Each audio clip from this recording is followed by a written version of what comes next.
well known that fluoride interferes with functioning of your endocrine system, the glands. These glands are the gateways to spiritual connection, to energetic layers. And I think what's really going on here is that fluoride shuts the door to spiritual connection. So if you kind of keep the brain locked down, whether it's fluoride in the water, shut down the pineal, aluminum to disrupt the nervous system, these artificial sweeteners, then we're just in a pen.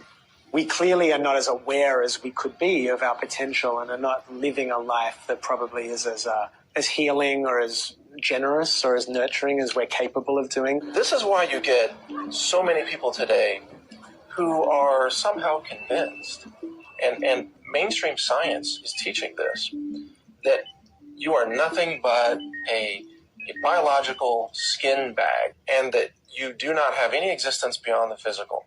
You have no consciousness, you have no spirit, no free will, and when you die, you're dead and gone, and that's permanent. That's a very dangerous philosophy. And we are dealing with Alzheimer's, Parkinson's, ADHD, all of these neurological diseases.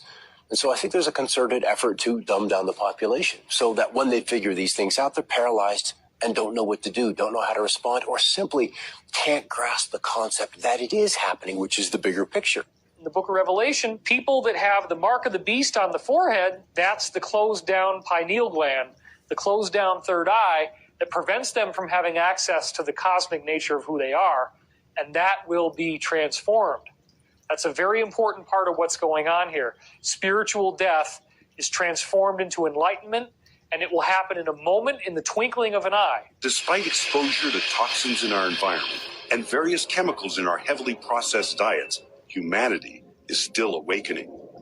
Every day, the light of a new eon shines upon us, bringing with it an unexpected source of enlightenment. What people don't realize is that your consciousness is governed by light, and the pineal gland is the center of consciousness. The brain chemistry works in accordance with this. So when you wake up in the morning and the receptors in the back of your eye pick up light, the moment that happens, your optic nerve sends a signal to the pineal gland, and the pineal gland starts making serotonin. And serotonin is the daytime neurotransmitter. This is all brain chemistry. Light hits your eyes, hits the pineal gland, changes chemicals inside your brain. Serotonin suddenly erupts in your brain. You get happy. That's all part of consciousness, and it's all guided by the sun. The energy of the earth is higher than it was in 2012, and it will continue to increase. All of the solar storms that are bombarding our earth has been proven to create psychoactive experience. And so the color of light changes your consciousness.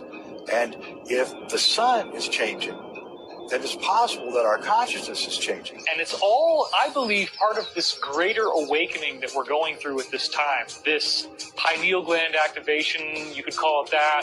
You could call it the coming golden age. You could call it the energetic shift that we're going through at this time. It could be that the changing nature of the sun over the last 20 years is what's causing the great awakening that's happening. I take the same data that the universities have garnered and draw a different conclusion. Their conclusion may be that an anionic ratio change creates hallucinations. Therefore, the hallucinations are not real. I take those studies and say that the anionic ratio change opens doors within the pineal and allows us to have multi-dimensional experiences. Knowing that the pineal gland plays a key role to our spiritual evolution, we must undertake the noble effort to make sure our third eye stays open so that we stay connected with the higher realms of being. There is a misconception, I think, for many people that the human auric field is automatically managed. It is not. It requires maintenance. And there are keys and responsibilities to maintaining our auric field. That's why people that are older are like, they lose a bit the joie de vivre. You know, they lose a bit the joy of life. So what you can learn very simply by realizing that all that is in your body and that you can reconnect to it is that you will start to create alpha waves. That's the first step. Then if you've learned how to create these alpha waves, then you can realign all the rest of your head. You know, your pineal gland, your pineal chakra, your pituitary chakra. You can realign everything, and then actually you can open up your third eye. You can reactivate these beams of light. You'll be much more psychic, so telepathic. You'll receive more, you'll be much more sensitive. So in the beginning, you get this blast. You're like, whoa, you know, the world is opening up.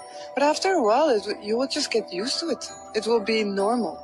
So in day-to-day life, yes, it's useful. At the same time, it will become normal.